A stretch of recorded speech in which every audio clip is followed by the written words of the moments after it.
Assalamualaikum warahmatullahi wabarakatuh. Selamat pagi teman-teman. Semoga semuanya dalam keadaan sehat dan tetap semangat. Di pertemuan kali ini saya akan mencoba membahas materi pembentukan tanah dan persebaran jenis tanah. Pembentukan tanah. Tanah atau soil yaitu kumpulan dari benda alam di permukaan bumi yang tersusun dari horizon terdiri dari campuran bahan mineral, bahan organik, air, dan udara. Tanah merupakan media tumbuhnya tanaman. Komponen utama penyusun tanah adalah sebagai berikut. Bahan material kurang lebih 45% berasal dari pelapukan secara mekanis dan diteruskan oleh proses kimiawi yang pada akhirnya membentuk mineral pembentuk tanah yang terdiri atas mineral primer dan sekunder. Yang B, bahan organik kurang lebih 5%. Berasal dari sisa-sisa tanaman, hewan, dan mikroorganisme yang mengalami pelapukan. Yang ketiga, udara kurang lebih 25%. Yang terdapat dalam tanah tidak sama dengan yang terdapat di atmosfer. Udara yang berbeda atau udara yang berada dalam tanah selalu tetap termasuk ke dalam kelembapannya. 4. Air 25% terdapat dalam tanah karena ditahan atau diserap oleh massa tanah, bertahan oleh lapisan kedap air, atau karena drainase yang kurang baik. Faktor-faktor pembentuk dari tanah: adanya bahan induk, adanya iklim, organisme, topografi, dan waktu. Bahan induk. Pembentukan tanah adalah hasil pelapukan batuan. Bahan induk juga merupakan salah satu faktor penentu sifat tanah. Contohnya, tanah yang berasal dari pelapukan batu pasir akan memiliki sifat berpasir. Faktor iklim. Adanya suhu atau temperatur berpengaruh pada proses pelapukan bahan induk. Dan kedua, curah hujan berpengaruh terhadap kekuatan erosi dan pencucian tanah. Organisme. Aktivitas hewan dan tumbuhan secara dekomposisi sisa jasad hewan dan tumbuhan turut mempengaruhi pembentukan tanah. Topografi. Suatu daerah mempengaruhi jumlah air hujan yang dapat diserap oleh tanah. Kedalaman air, tanah, gerakan air, kondisi drainase dan permukaan air tanah, dan erosi dari tanah. Waktu. Berpengaruh dengan tingkat perkembangan tanah. Kondisi ideal lapisan tanah umumnya terbentuk dalam kurun waktu 200 tahun. Fase-fase perkembangan tanah tropis. Yang pertama, fase pemula. Bahan induk belum dilapuki. Yang kedua, fase juvenil. Pelapukan mulai terjadi, namun sebagian besar bahan aslinya belum dilapuki. Yang ketiga, fase viril. Kebanyakan mineral mulai pecah-pecah. Kandungan liat meningkat dan pelapukan masih berjalan lambat. Yang keempat, fase senil. Dekomposisi tidak pada fase akhir, hanya mineral-mineral yang tahan lapuk yang masih bertahan. Yang kelima, fase akhir. Perkembangan tanah telah sempurna dan telah melapuk menurut kondisinya. Yang ketiga, proses pembentukan dari tanah.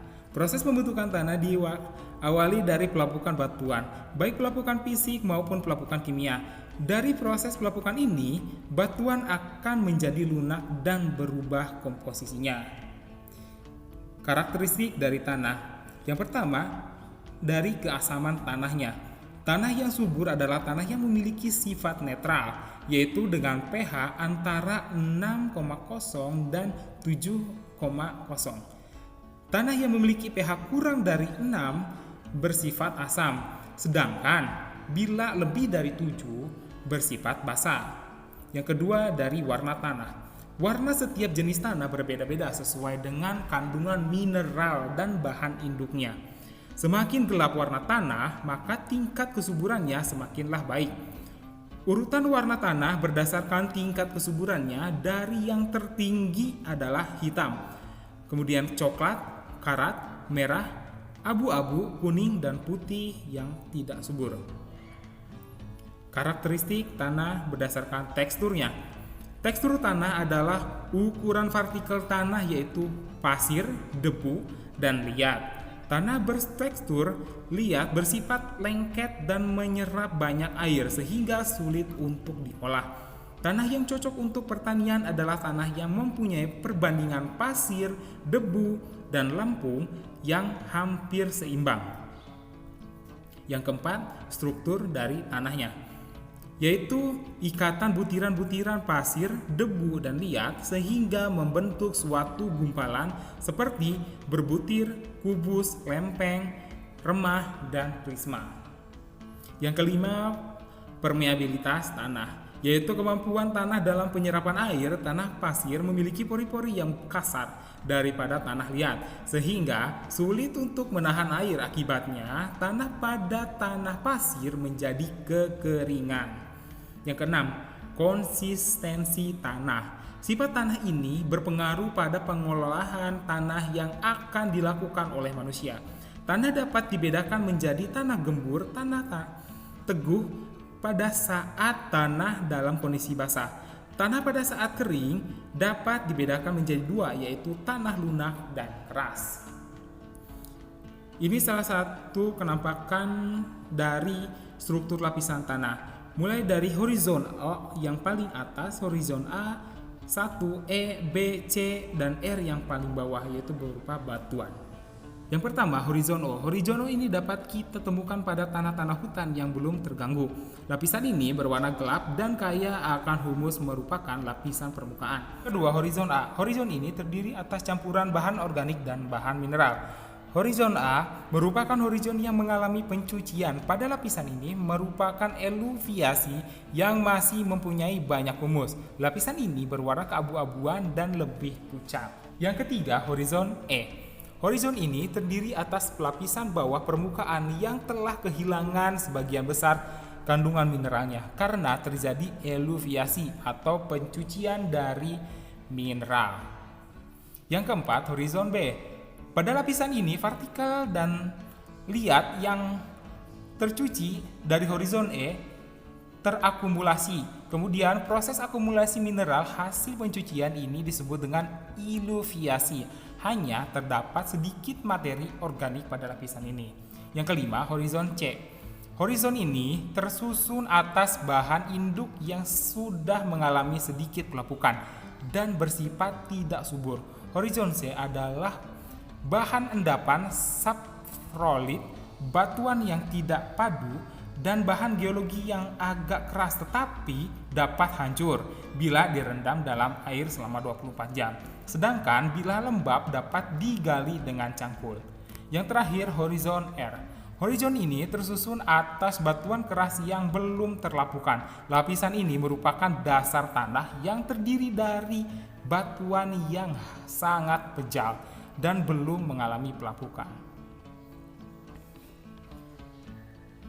Berdasarkan jenis tanahnya. Pertama, klasifikasi tanah. Ada berbagai sistem klasifikasi tanah yang ada di dunia, tetapi ada dua sistem yang terkenal dan diterapkan secara luas, yaitu pertama, sistem klasifikasi tanah USDA atau dikenal dengan Soil Taxonomy, dan yang kedua, sistem FAO atau UNESCO yang dikenal dengan sistem World Reference Base for Soil atau sering disingkat dengan WRB. Jenis tanah. Yang pertama, tanah vulkanis. Tanah hasil pelapukan bahan padat dan bahan cair yang dikeluarkan oleh gunung api. Tanah tersebut sangat subur karena mengandung unsur hara atau mineral yang diperlukan tanah. Persebarannya di wilayah Pulau Jawa, Sumatera, Bali, dan Nusa Tenggara. Pemanfaatannya dipergunakan di daerah pertanian dan perkebunan. Tanah vulkanis terdiri dari dua jenis, yaitu yang pertama, regosol. Dikategorikan sebagai tanah yang muda karena belum menunjukkan adanya perkembangan horizon tanah. Mempunyai ciri butir kasar berwarna kelabu hingga kuning, cocok untuk tanaman palawija, tembakau, dan buah-buahan. Persebarannya ada di lereng gunung api muda dan pada daerah beting dan gumuk pasir pantai. Yang kedua yaitu jenis andosol, berasal dari bahan induk abu atau tuf gunung api. Ciri-cirinya berbutir halus, tidak mudah tertiup angin, berwarna abu-abu, dan tanah ini sangat subur sehingga cocok untuk pertanian. Persebarannya banyak tersebar di daerah yang memiliki banyak gunung berapi atau sering terjadi aktivitas vulkanik, mulai dari ujung Sumatera hingga ujung Nusantara Tenggara dan sebagian kawasan Sulawesi dan Kepulauan Maluku. Jenis tanah yang kedua yaitu tanah aluvial, berasal dari endapan lumpur yang dibawa aliran sungai. Tanah aluvial umumnya subur karena kandungan air yang cukup. Tanah ini biasanya ditemukan di bagian hilir karena dibawa dari hulu. Tanah ini biasanya berwarna coklat hingga kelabu. Persebarannya di wilayah Sumatera, Kalimantan, Sulawesi, Papua, dan Jawa. Pemanfaatannya cocok untuk pertanian baik pertanian padi maupun palawija seperti jagung, tembakau, dan jenis tanaman lainnya karena terstruktur yang lembut dan mudah digarap sehingga tidak perlu membutuhkan kerja keras. Jenis tanah gambut atau organoso. Tanah gambut berwarna coklat hitam berasal dari bahan induk organik, biasanya dari hutan rawa atau rumput rawa. Memiliki kandungan air yang bahan organik yang tinggi, pH juga tinggi, miskin unsur hara, drainase jelek, dan pada umumnya kurang subur. Persebarannya di wilayah Kalimantan, Sumatera Selatan, Riau, Jambi, Papua bagian selatan. Pemanfaatnya, tanah gambut untuk pesawahan, palawija, dan tanaman perkebunan seperti karet dan kelapa. Tanah podozolik merah kuning. Tanah ini terbentuk dari batuan kuarsa tersebar di daerah beriklim basah tanpa bulan kering. Curah hujan lebih dari 2.500 mm per tahunnya dan jenis tanah ini berwarna merah sampai kekuningan. Bersifat asam sekali, kandungan bahan organik sedikit, dan kandungan unsur hara rendah. Persebarannya di wilayah Sumatera, Jawa bagian barat, Kalimantan, Maluku, dan Papua. Pemanfaatannya sangat cocok untuk tanaman karet, pinus, dan akasia. Yang selanjutnya tanah Mediterania merah kuning. Jenis tanah hasil pelapukan dari batuan kapur keras. Tanah ini berwarna coklat hingga merah. Khusus tanah topografi kars merah kuning di daerah topografi kars disebut terra rossa. Penyebarannya di daerah beriklim subhumid, topografi kars, pegunungan lipatan dan lereng vulkan dengan ketinggian di bawah 400 meter. Pemanfaatannya, tanah ini biasanya untuk tanaman jati dan palawija. Jenis tanah litosol, yaitu jenis tanah yang berbatu dengan lapisan tanah yang tidak begitu tebal. Tanah ini berasal dari jenis batu-batuan keras dan belum mengalami proses pelapukan secara sempurna sehingga sukar ditanami dan kandungan unsur haranya sangat rendah. Persebarannya ditemukan di daerah lereng gunung dan pegunungan di seluruh Indonesia. Pemanfaatannya, tanah litosol secara umum tidak bisa dimanfaatkan, hanya sebagian kecil yang bisa dimanfaatkan untuk tanaman pohon-pohon besar di hutan, palawija, dan padang rumput. Jenis tanah latosol. Tanah latosol merupakan jenis tanah tua mengalami proses pelapukan lebih lanjut.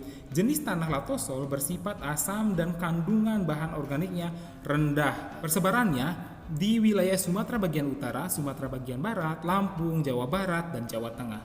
Pemanfaatannya, tanah ini cocok untuk hutan hujan tropis.